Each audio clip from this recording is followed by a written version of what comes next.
In just a few days, Californians could vote to legalize recreational marijuana, but the state's marijuana farmers have mixed feelings about it. We need to trust our police, and the community needs to know that they can go to police to help with their problems and that they're not going to become victims of racial profiling. San Diego gets a new report on racial profiling by police. We'll have reaction. I'm Brad Racino at Tuna Harbor. Coming up, how one of San Diego's oldest industries now finds itself back in the spotlight after decades of decline. Evening Edition starts right now.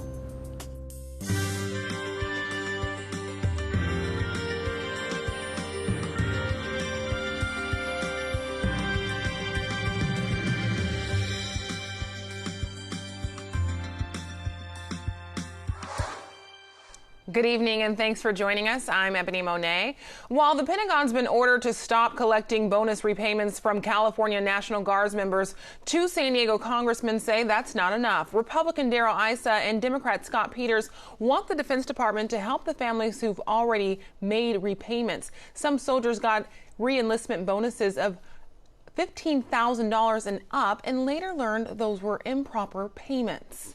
The U.S. Justice Department has announced a first-of-its-kind nationwide takedown in a multi-million-dollar call center scam that hit thousands of people across the country, including here in San Diego. Agents have charged 61 people in the U.S. and overseas for calling people to collect money for fictitious debts while posing as tax or immigration agents.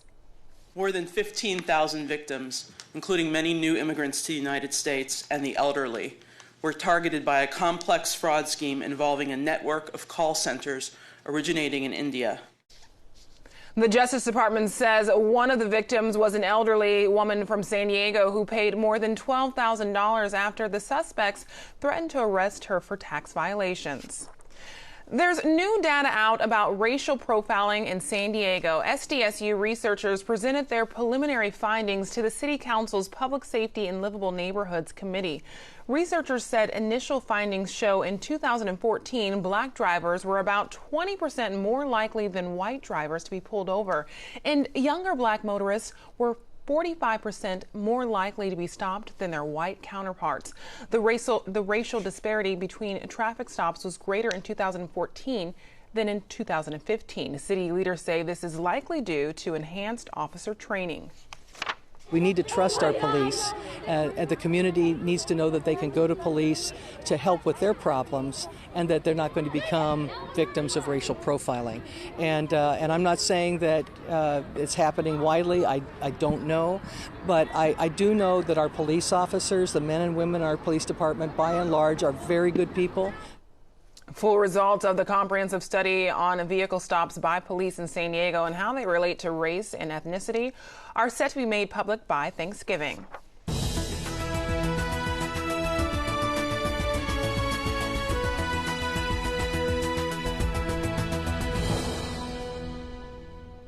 Less than 2 weeks until Election Day, and a new poll gives Hillary Clinton a 26-point lead over Donald Trump here in California.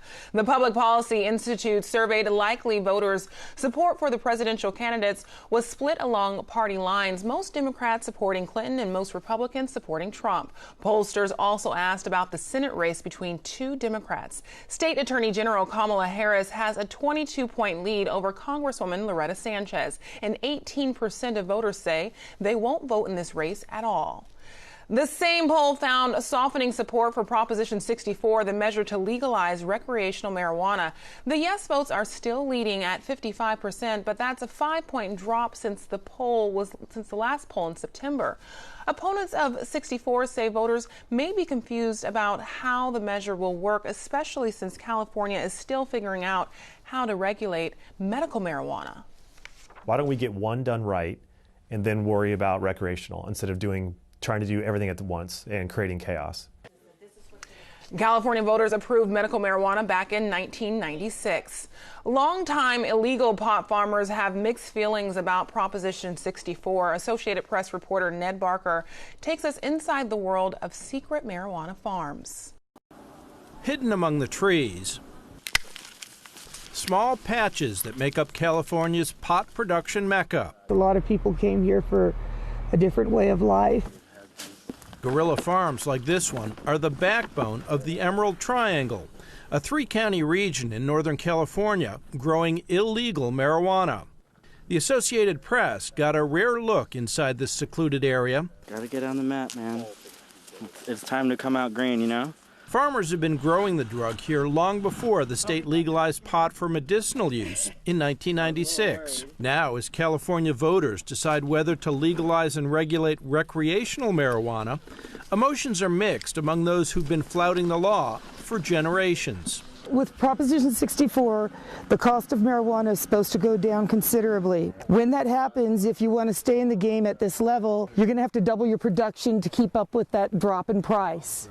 It's just not reasonable. The California Growers Association, which represents hundreds of marijuana farmers and supporting businesses, voted to remain neutral on the proposition, underlining the contentious split among its ranks.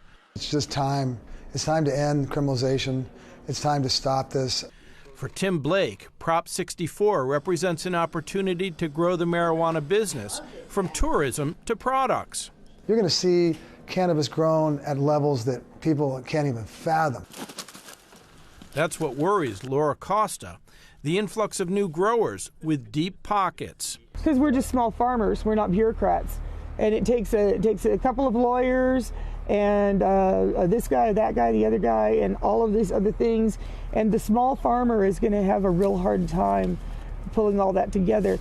A total of 5 states will vote on recreational marijuana on November 8th. California would be the biggest victory yet for the legal weed movement. Dennis Perrone co-authored the medical marijuana proposition 20 years ago, the first in the country. While he opposes Proposition 64's regulations, he sees the value of the measure passing. It's about it. I want the nation to know the war's over. But for some farmers in the Emerald Triangle, coming out of the shadows could mean losing their livelihood. Ned Barker, The Associated Press. If Prop 64 passes, it could mean some big changes in training for law enforcement. Experts on police training say the new focus would be on responding to black market operations, and they say things could become more dangerous for police. The issue with booby traps and armed robbery raids of house grow operations are going to increase dramatically. They have already in Colorado. Recreational marijuana was legalized in Colorado 3 years ago. California's Proposition 61 seeks to limit the price state agencies pay for prescription drugs. So far, pharmaceutical companies have spent more than $100 million to defeat it. KCET's Val Zavala explains. Prop 61 in 1 minute. Prop 61 would lower the cost of prescription drugs. How? By having the state of California pay no more than what the Veteran Administration pays. You see, the VA gets a big discount, about 40%, when it buys drugs for veterans. Prop 61 says, hey, the state should get that same discount. Supporters say Big Pharma is greedy and puts profits before people. They point out that one pill went from $14 to $750 overnight. Prop 61, they say, would save taxpayers billions. Opponents, meaning the drug companies, say Prop 61 is flawed. First, it would apply only to 8% of Californians, that people with private insurance or Medicare would see no savings, and they say the state already has agreements to get discounted drugs, and these agreements would be undone by Prop 61, and that could delay or deny drugs to people who need them. Now, the neutral state analysts say predicting the savings is really hard because drug companies could just raise the prices on the drugs they sell to the VA. To sum up, a yes vote would have the state buy drugs at the same discounted prices as the VA. A no vote would keep things the same. Whew, I need an aspirin. You can learn more about all the issues on your ballot with the KPBS Voter Guide. It's an interactive website at kpbs.org/voter guide. Just enter your address and you can find the races that are on your ballot, along with links to our coverage of the issues. Again, the address is kpbs.org/voter guide. Qualcomm announced the largest deal in its history today. The San Diego company is acquiring the Dutch chipmaker NXP. KPBS tech reporter David Wagner says the move could help Qualcomm expand beyond smartphones. The deal totals $47 billion. For that price, Qualcomm buys itself a company that has successfully placed its chips in cars and other internet-connected devices. Industry analysts say Qualcomm needs to expand into these kinds of areas because the smartphone market it dominates is slowing down. Lindley Gwinnap is a semiconductor industry analyst with the Gwinnap Group. We're seeing, very small growth in smartphone sales this year. So Qualcomm is seeking other opportunities to increase their revenue in the future. Qualcomm expects the combined company to pull in annual revenues of $30 billion.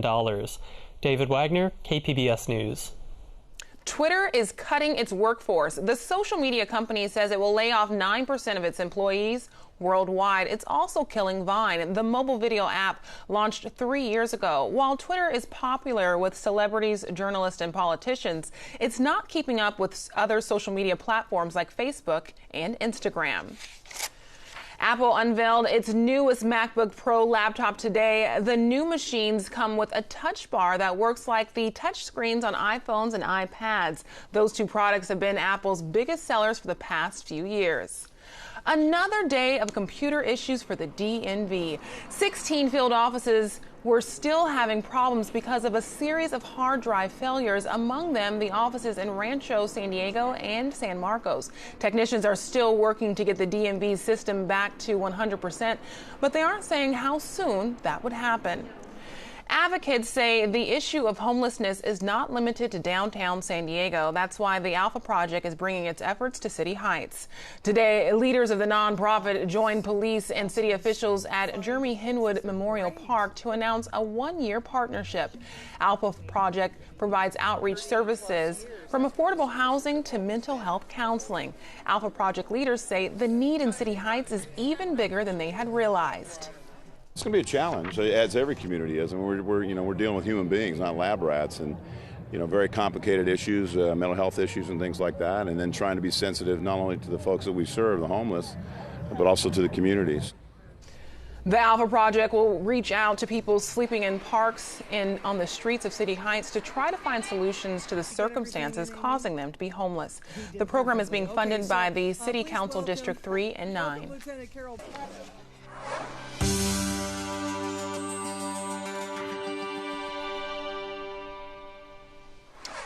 San Diego owes much of its existence to commercial fishing, but today that industry is a shadow of its former self. Still, local fishermen could have a big impact on a massive development project. iNews Source reporter Brad Racino explains. That's right, Ebony. Local commercial fishermen here find themselves in a unique position of power, able to make or break a billion-dollar development called Seaport that aims to drastically redefine San Diego's waterfront. My name is Philip Harris. I'm a San Diego native, and I've been fishing since 1957, commercially, off and on. This is the only job that has not bored me. Every day is different. In the city once hailed as the tuna capital of the world, Phil Harris and his roughly 150 fellow commercial fishermen have seen their numbers dwindle over the years against the crush of foreign competition and ever-constricting regulations. In fact, more than 90% of America's seafood is imported from other countries. Today, these men, known for their culture of solitude and secrecy, are coming together. Their home, called Tuna Harbor, lies in the shadow of Seaport, a massive development that aims to radically redefine San Diego's waterfront and possibly their industry. I have incredible respect for the fishermen. I think they're fiercely independent. Yehudi Gaffin is behind the $1.2 billion Seaport project, which is expected to be approved by the Port of San Diego next month. The project will add hotels, shopping centers, an aquarium, public parks, and several other attractions to San Diego's central Embarcadero. That's the land just south of the USS Midway, home to Seaport Village and to Tuna Harbor, one of the two commercial fishing marinas used by San Diego's fleet and a key element of the Seaport proposal. The fishing side of this is very much part of the ethos of our project. It's a waterfront. What makes us different is the water, the fishing. People love to see fish processing. They love to see boats coming in with fish being offloaded. It's theater. It's a spectacle. It makes the site different from any other site. The problem, according to the fishermen, is trusting any developer to understand and accommodate their needs. Gaff says, oh yeah, he says, I'll agree to anything, but we'll see. Words are cheap. The heart of the disagreement between Gaffin and the fishermen lies in the land and water. With yachts, hotels, Olympic-sized swimming pools, and walkable esplanades, where will the fishermen park their boats, their cars, and offload their catch? It's shaping up now that whatever happens here, there's going to have to be compromises and concessions made, and the fishermen don't want to make concessions. I mean, it takes a certain amount of stuff to run a commercial marina, and if you don't have all that stuff, it isn't going to run right. Gaffin believes it can all be worked out. We have their interests at heart, because if it doesn't work for them, it isn't going to work for us. And if we can't create that win-win that they're comfortable with, this project isn't going to move. The state and the port both have laws safeguarding commercial fishing, at least in theory. The port's CEO, Randa Caniglio, spoke with iNewsSource about the fishermen's importance. They're a really important stakeholder. And when they show up at a Coastal Commission hearing, they're listened to. And so it's really important to try to get their buy-in on any kind of, big comprehensive plans that we have, and to make sure that they're accommodated. Assuming all goes well for Gaffin, the Seaport groundbreaking is still several years away, which means there's time to work out these differences. Anyway, we'll see how it shakes out. It's a little early yet, but I see trouble on the horizon. Now, the Port of San Diego is expected to approve Seaport at their November 8th board meeting. Reporting from Tuna Harbor, I'm iNewsSource reporter Brad Racino. You can see the Seaport project, hear from other fishermen, and learn about the current controversy behind San Diego's other commercial marina, Driscoll's Wharf, at inewssource.org/Seaport. The Coast Guard says it had a record-setting year for nabbing cocaine smugglers in the Pacific. Today, they released a video of one of those seizures. Nearly 6,000 pounds of drugs on board a special type of vessel built for illegal trafficking. It's got a low profile, so it's hard to detect. The Coast Guard says it's intercepted about $5.6 billion worth of cocaine over the last fiscal year.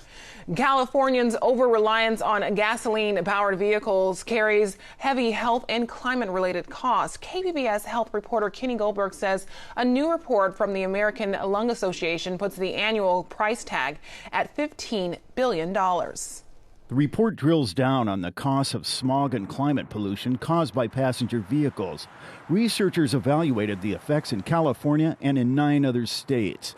The report factors in asthma attacks, hospitalizations, and premature deaths. The American Lung Association's Bonnie Holmes-Jen says the health effects in California alone are staggering. California has some of the worst air in the country, as we know. And in order to clean up the air and reduce community health impacts, we need to substantially reduce the emissions from transportation sources. The report says putting more zero-emission vehicles on the road could save billions of dollars a year in healthcare costs. Kenny Goldberg, KPBS News. Sexually transmitted diseases in California are rising rapidly. A new study shows California has the highest rate of STD cases in the U.S., and experts say it's due to dismissive attitudes about HIV. Chlamydia, gonorrhea, and syphilis are on the rise. They're most common among 15 to 24-year-olds in urban areas. Syphilis has been around for forever. It's an ancient disease, and yet we still have rising rates of syphilis. We know how to prevent them. We know how to treat them. They're relatively easy to diagnose, and yet they are continuing. Health experts say some young people disregard safe sex practices like using condoms. Boys are diagnosed with autism much more often than girls, but many girls with autism have social skills that can mask the condition. AP reporter Lindsay Tanner says that's just one gender-based surprise for scientists. Here we go. It took Allison Klein 3 years to get an autism diagnosis for her daughter Jillian. Symptoms in girls can be more subtle than in boys, where it's 4 times more common. She didn't meet the stereotypical behaviors of no eye contact, no communication, hand flapping. Doctors dismissed Jillian's shyness and lagging behind her peers until she was almost 6. 1 in 68 kids have autism. Scientists have found gender differences in behavior and that certain genes increase the risks. They're also exploring why autism is absent in some girls despite a genetic risk. Girls actually can have the same mutation as a boy and not have autism, and even need to have twice as many mutations on average to actually manifest with autism. To find out why, the Autism Sisters Project, sponsored by the Autism Science Foundation, is enlisting families with autistic sons but unaffected daughters. Evie Bach hopes her saliva samples will give researchers important genetic clues to benefit her brother Tommy. But I hope that the outcome could be something that could eventually help my brother, like even like a therapy or something, just so that it could make his life easier. The goal of the project is to enroll hundreds of patients and build a huge database available to other researchers too. That could speed efforts to develop medication or other treatments for kids with autism and for those at risk. Don't mess around with your teeth. You guys weren't done. Yeah. So we're trying to find girls who have the autism genes but no symptoms, and then figure out what else do they have in common, and can we identify this female protective effect? Because if we can find this female protective effect, we can use it to protect both boys and girls. What was the premise? Evie is already protective of her brother. They're both a hit in a local garage band. And Evie's willing to do her part to help science advance, and Tommy too.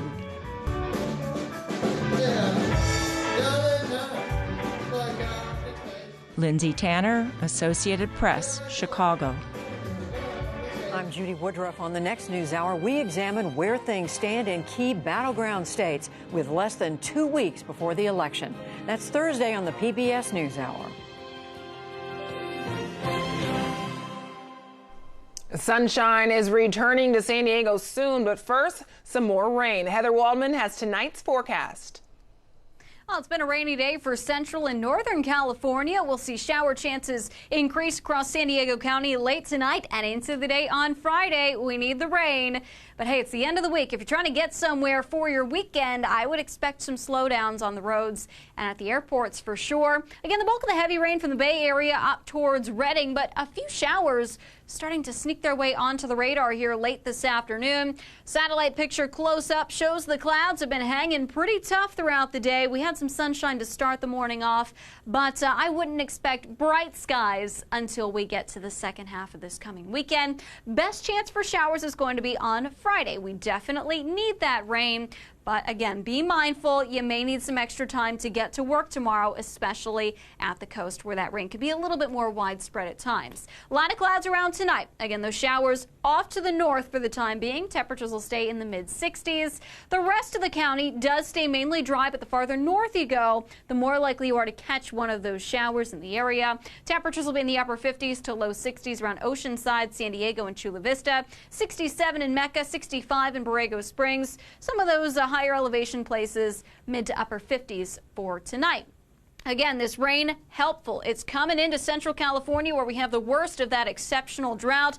Los Angeles included within that. San Diego kind of right on the border of the extreme to exceptional. Bottom line, this drought's been standing for a few years, so anytime we can get rain, it is great news. We'll continue to see rain chances through Friday, but again, by Saturday, the moisture lifts a little bit farther to the north. So in the immediate San Diego area, much quieter Saturday into Sunday, although still a little breezy, and temperatures will still be on the cooler side, but not unpleasantly so.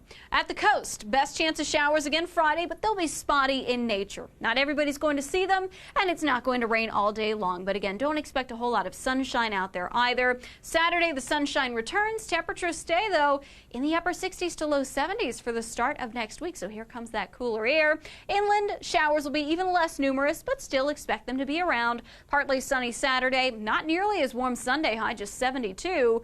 We won't even break into the 70s on Tuesday with a chance for more showers returning to the region.